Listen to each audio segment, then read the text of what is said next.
This is a 2014 Econ XL 5.3 engine.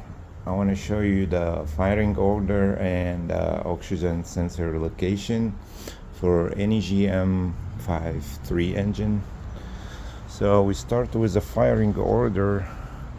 Firing order start the driver side in the front. 1, 2, 3, 4, 5, 6, 7 at the end and 8 at the end.